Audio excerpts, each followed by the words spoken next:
اعوذ باللہ من الشیطان الرجیم بسم اللہ الرحمن الرحیم الحمد للہ رب العالمین والصلاة والسلام علی اشرف الانبیاء والمرسلین واہل بیتہ الطیبین الطاہرین المعصومین، اما بعد۔ سورہ مبارکہ نساء آیت نمبر 19 سے 23، 19 سے 23۔ بسم اللہ الرحمن الرحیم۔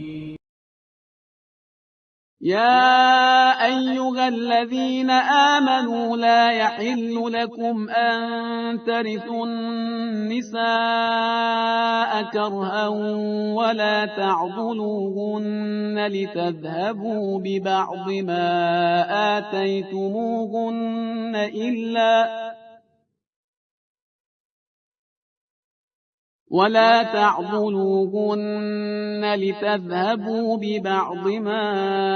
آتيتموهن إلا أن يأتين بفاحشة مبينة وعاشروهن بالمعروف، فإن كرهتموهن فعسى أن تكرهوا شيئا ويجعل الله فيه خيرا كثيرا،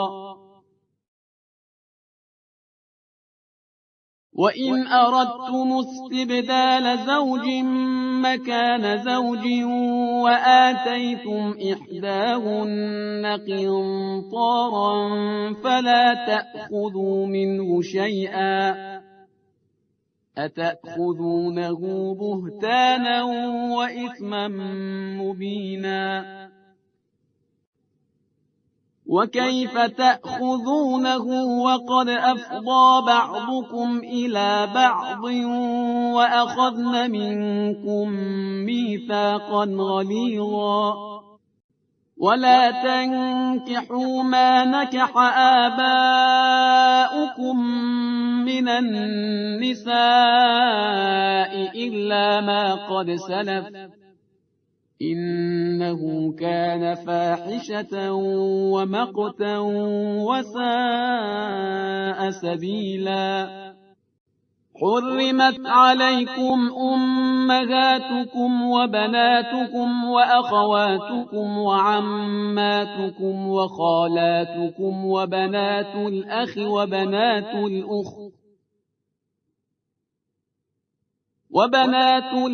وبنات الأخت وأمهاتكم اللاتي أرضعنكم وأخواتكم من الرضاعة وأمهات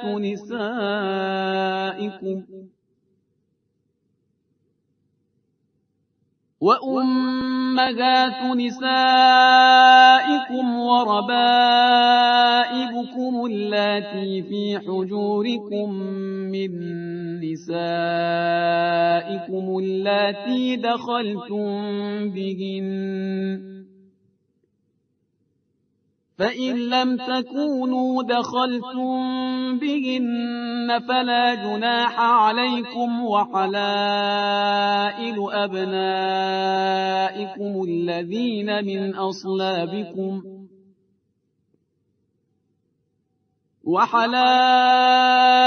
أبنائكم الذين من أصلابكم وأن تجمعوا بين الأختين إلا ما قد سلف، إن الله كان غفورا رحيما۔ اس صفحے پر آئلی زندگی یعنی فیملی لائف سے متعلق بعض اہم قوانین اور بعض اہم ہدایتیں ہمیں نظر آتی ہیں۔ پروردگار عالم یہ ارشاد فرماتا ہے کہ یا ایھا الذین آمنو، اے ایمان لانے والوں، تمہارے لیے جائز نہیں ہے کہ تم زبردستی عورتوں کے وارث بن بیٹھو۔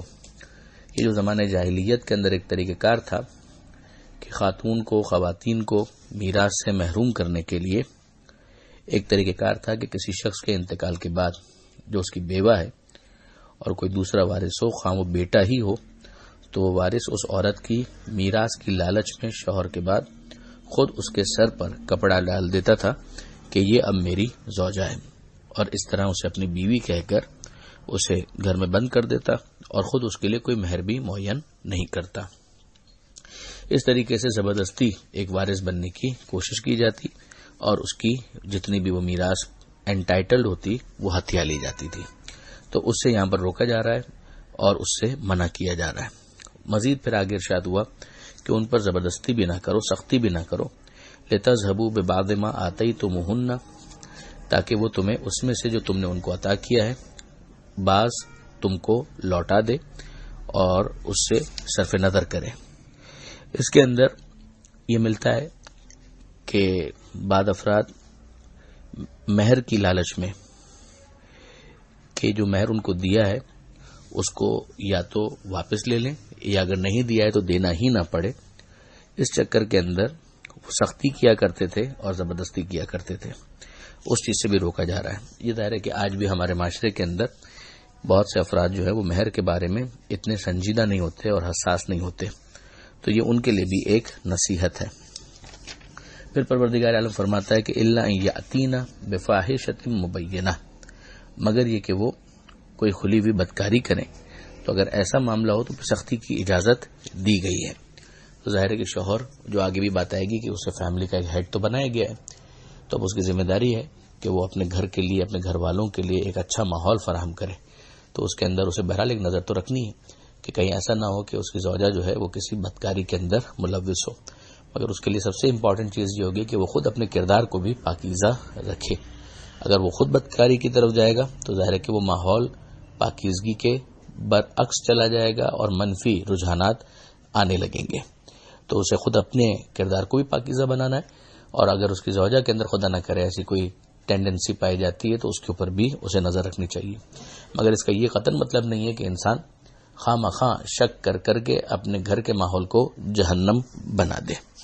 آگے اسی لیے غالباً کہا جا رہا ہے کہ وہ عاشروہن بالمعروف، اور ان کے ساتھ زندگی گزارو اچھے طریقے سے، بھلائی کے ساتھ، محبت کے ساتھ۔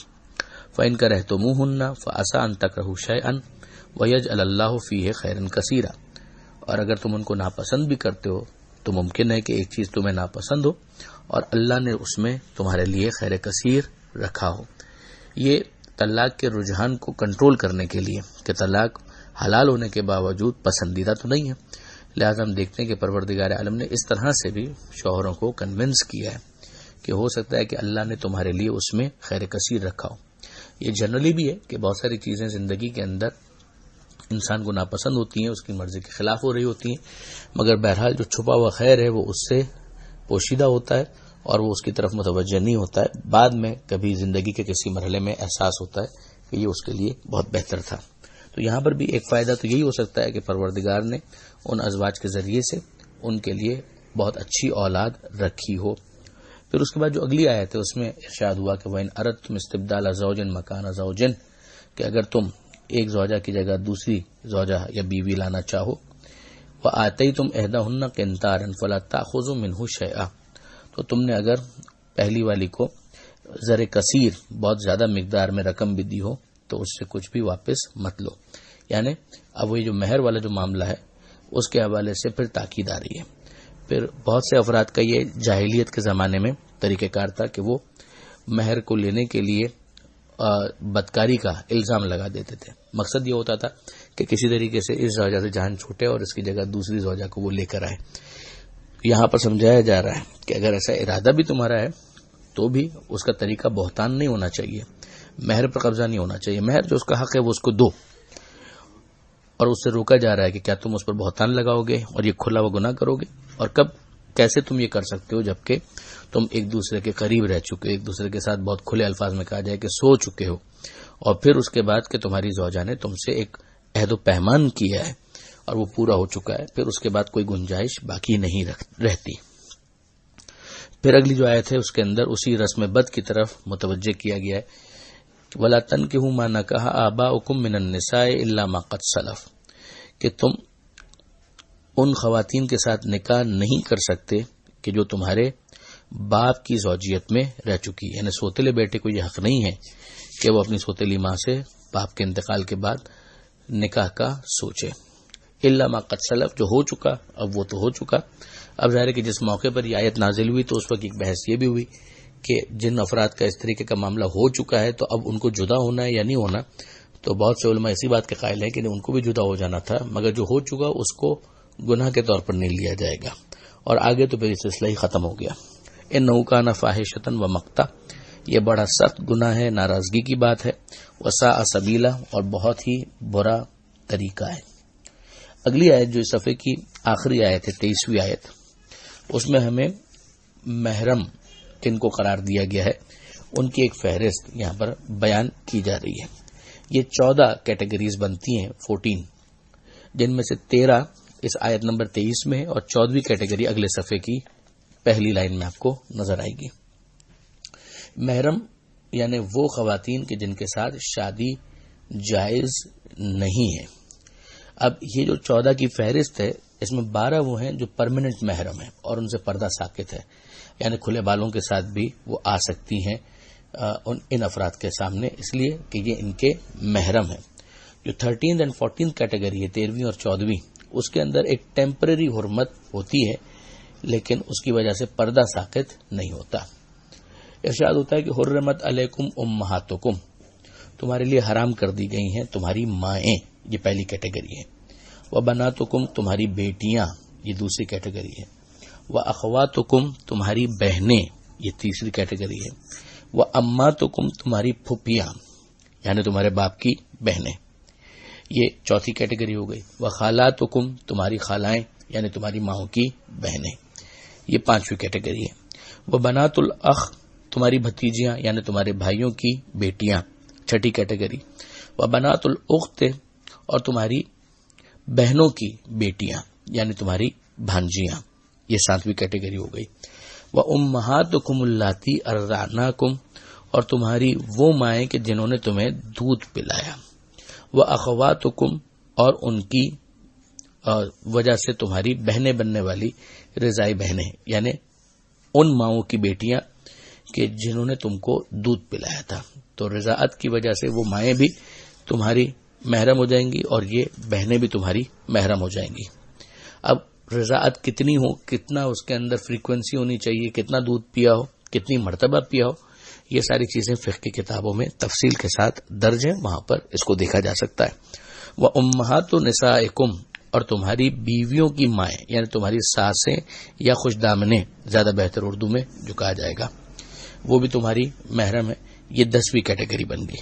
وربائبکم، اور تمہاری سوتیلی بیٹیاں، اللاتی فی حجورکم من نسائکم، جو تمہاری تربیت میں آتی ہیں تمہاری بیویوں کی وجہ سے، یعنی ان کے پچھلے شوہروں سے جو بیٹیاں ہیں، لیکن شرط یہ ہے کہ اللاتی دخلتم بہن، اگر تم نے اپنی ان بیویوں کے ساتھ ہم بستری کی ہے اور میرج باقاعدہ جس کو کہیں کہ اسٹیبلش ہوئی ہے، اس صورت میں فَإِن لَمْ تَكُونُوا دَخَلْتُمْ بِهِنَّ، اور اگر ان کے ساتھ دخول نہیں ہوا ہے، ہم بستری نہیں ہوئی ہے، فَلَا جُنَاحَ عَلَيْكُمْ، اور ان کو تم طلاق دے دو تو اس کے بعد پھر ظاہر ہے کہ تمہارے اوپر کوئی گناہ نہیں ہے کہ ان کے ساتھ جو جن کو اس کیٹیگری کے اندر سوتیلی بیٹیاں کہا گیا تھا، پھر وہ حلال رہیں گی، وہ محرم نہیں بنیں گی۔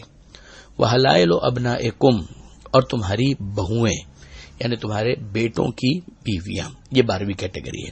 الَّذِينَ مِنْ أَصْلَابِكُمْ، جو تمہارے صلب سے ہیں۔ وَأَن تَجْمَعُوا بَيْنَ الْأُخْتَيْنِ، جو تمہارے صلب سے ہیں یعنی تمہارے سگے بیٹے ہیں۔ وَأَن تَجْمَعُوا بَيْنَ الْأُخْتَيْنِ، اور تمہارے لیے یہ بھی حرام قرار دیا گیا کہ تم دو بہنوں کو ایک ساتھ جمع کرو، یعنی دونوں کے ساتھ ایک ساتھ شادی نہیں کر سکتے۔ اگر ایک تمہاری زوجہ ہے تو اس کی جو بہن ہے وہ تمہاری زوجہ نہیں بن سکتی جب تک یہ تمہارے عقد میں۔ یہ میں نے گزارش کی تھی کہ یہ ٹیمپریری ایک محرمیت ہے، اس پہ پردہ ساقط نہیں ہوگا، یعنی اگر اس بہن کو طلاق دے دی اور وہ طلاق اسٹیبلش ہو جاتی ہے تو پھر اس کے بعد اس کی بہن کے ساتھ شادی کی جا سکتی ہے۔ الا ما قد سلف، ہم اگر جو کہ ہو چکا وہ ہو چکا۔ ان اللہ کان غفور الرحیم، اور یقیناً اللہ غفور ہے اور اللہ رحیم ہے۔ اب اس کے بعد جو دوسرے افراد ہیں ان کی جو ازواج ہیں ان کو کہا گیا والمحصنات، مگر وہ انشاءاللہ اگلے صفحے پر ہے، تو انشاءاللہ اس کو کل ڈسکس کریں گے۔ یہاں پر آیت نمبر 23 سورہ نساء کے اختتام کے ساتھ جو چوتھا پارہ ہے وہ مکمل ہو جاتا ہے۔ پروردگار عالم سے دعا ہے قرآن سمجھنے اور اس پر عمل کی توفیق عطا فرما، اور وارث قرآن امام زمانہ کے ظہور میں تعجیل فرما۔ وآخر دعوانا ان الحمد للہ رب العالمین۔